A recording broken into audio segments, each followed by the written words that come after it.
Hello అండి. ఈ బ్లౌజ్‌కి కస్టమరు నడుము దగ్గర కింది వైపున డిజైన్ కావాలి అని అడగడం జరిగిందండి. దాన్ని నేను ఏ విధంగా డిజైన్ చేశాననేది ఇప్పుడు మీతో షేర్ చేసుకోబోతున్నాను.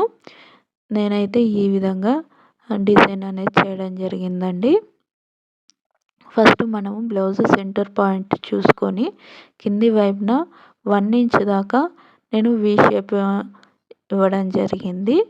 అలాగే నేను ఇక్కడ పైపింగ్ యూజ్ చేశానండి. అలాగే నెక్ దగ్గర కూడా నేను పైపింగ్ యూజ్ చేశాను.